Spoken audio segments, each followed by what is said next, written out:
الحمد لله نحمده ونستعينه ونستغفره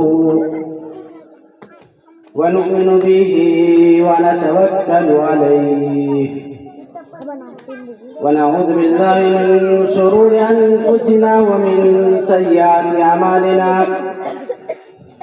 من يهده الله فلا مضل له ومن يضلله فلا هادي له ونشهد أن لا إله إلا الله وحده لا شريك له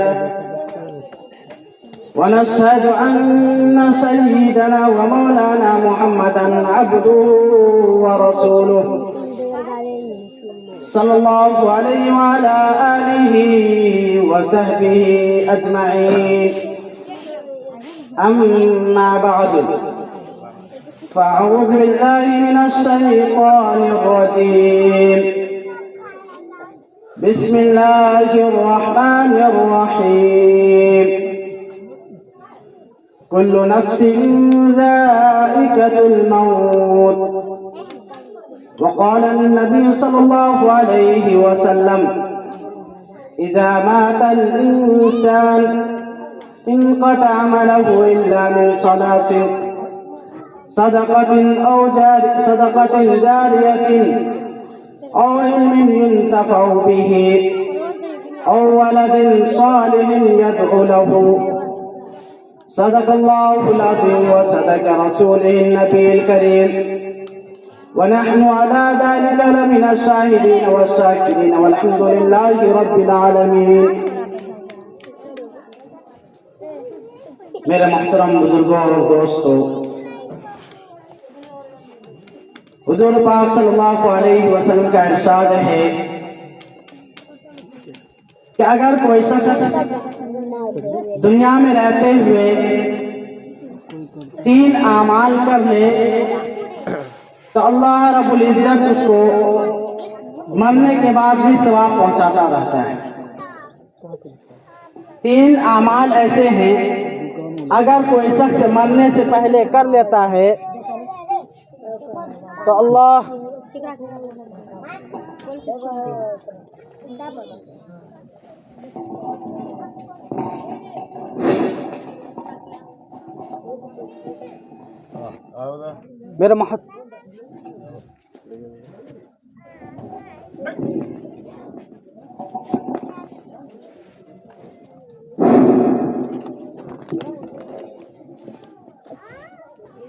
میرے محترم بزرگوں اور دوستوں، رسول پاک صلی اللہ علیہ وسلم نے 3 اعمال ایسے بتلائے ہیں کہ اگر کوئی شخص وہ 3 اعمال دنیا میں رہتے ہوئے کر لیتا ہے تو اللہ رب العزت اس کو ان 3 اعمال کا ثواب مرنے کے بعد بھی اس کو پہنچاتا رہتا ہے.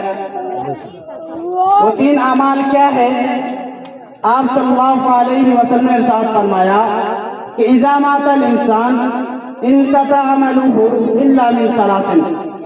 جب انسان مر جاتا ہے تو اس کو 3 اعمال باقی رہتا ہے. سارے اعمال ختم ہو جاتے ہیں، بند ہو جاتا ہے اگر وہ کوئی کام کر رہا ہوتا ہو، لیکن 3 اعمال ایسا اگر وہ کر کے جاتا ہے تو وہ باقی رہتا ہے.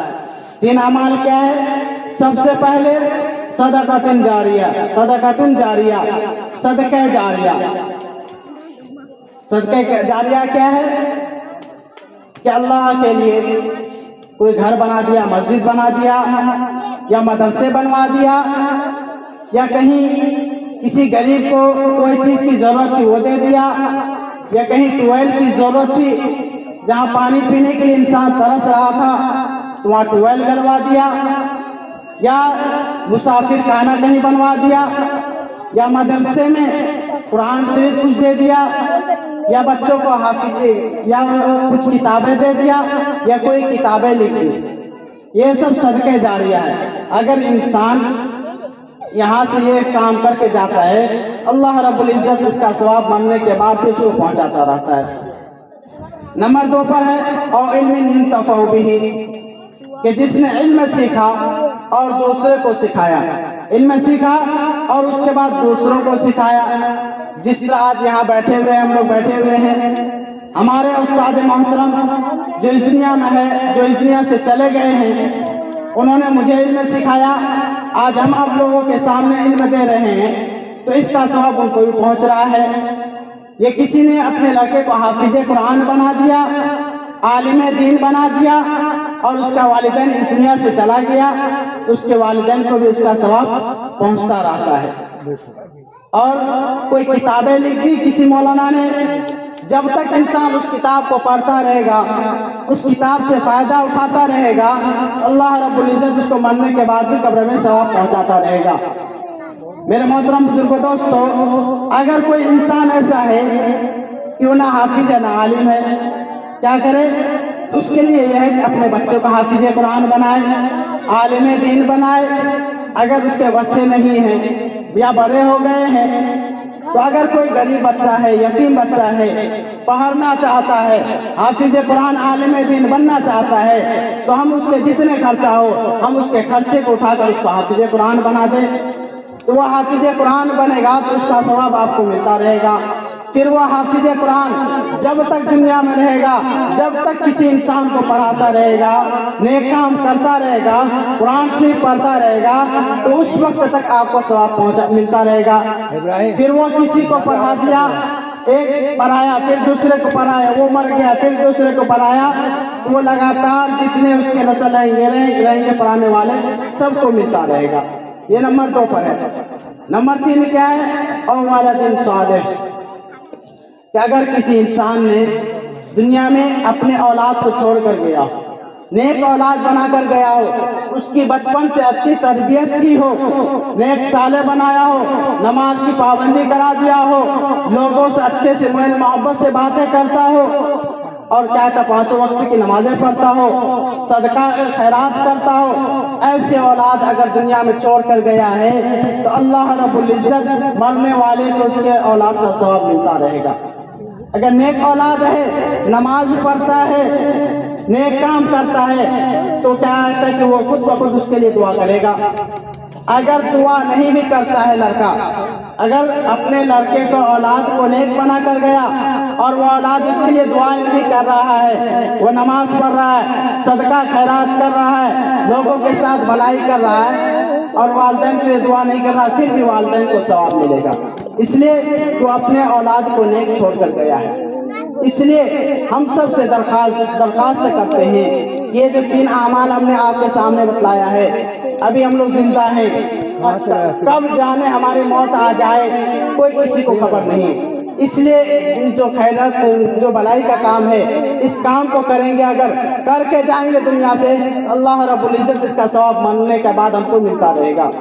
میرے محترم بزرگوں دوستو، حضرت مالک بن دینار رحمۃ اللہ علیہ کا واقعہ ہے، فضائل اعمال میں لکھتے ہیں، حضرت مولانا شیخ زکریا صاحب رحمۃ اللہ علیہ، مالک بن دینار رحمۃ اللہ علیہ جمعرات کے رات، یعنی جمعہ کی رات جو کہلاتی ہے جمعرات کے دن، قبرستان میں جاتے ہیں اور دیکھتے ہیں کہ بہت سارے مردے ایسے ہیں کہ جو نیکیاں چن رہے ہیں، جمع کر رہے ہیں، اور ایک شخص ایسا ہے جو بغل میں بیٹھا ہے، تو مالک بن دینار رحمۃ اللہ علیہ اس شخص سے پوچھتا ہے کہ تمہارا کیا معاملہ ہے؟ یہ سب تو کیا ہے اپنے نیکیاں جمع کر رہے ہیں اور چن رہے ہیں، اور تم بغل میں الگ میں بیٹھے ہوئے ہو۔ تو وہ شخص کہنے لگا کہ حضرت میرا ایک لڑکا ہے جو ہم کو روزانہ ایک قرآن پڑھ کر ہمارے اوپر بخشتا ہے، اور اس کا ثواب مجھے روزانہ ایک قرآن کا ثواب ملتا ہے، جس کی وجہ سے مجھے ضرورت نہیں ہے کہ میں جا کر نیکیاں وہاں چنوں۔ تو حضرت جب صبح ہوئی تو انہوں نے کہتا کہ بصرہ کے بازار میں، اور جب تلاش کیا اس جگہ جہاں کا نام بتایا تھا، تو دیکھا کہ اس کا لڑکا حلوائی بیچ رہا ہے، دکاندار ہے، اور اس کے ہونٹ ہل رہے ہیں۔ اس سے معلوم کیا تمہارے والد کے بارے میں، اس کو پوچھا کہ تم کیا کر رہے ہو، کتنا قرآن پڑھ لیتے ہو؟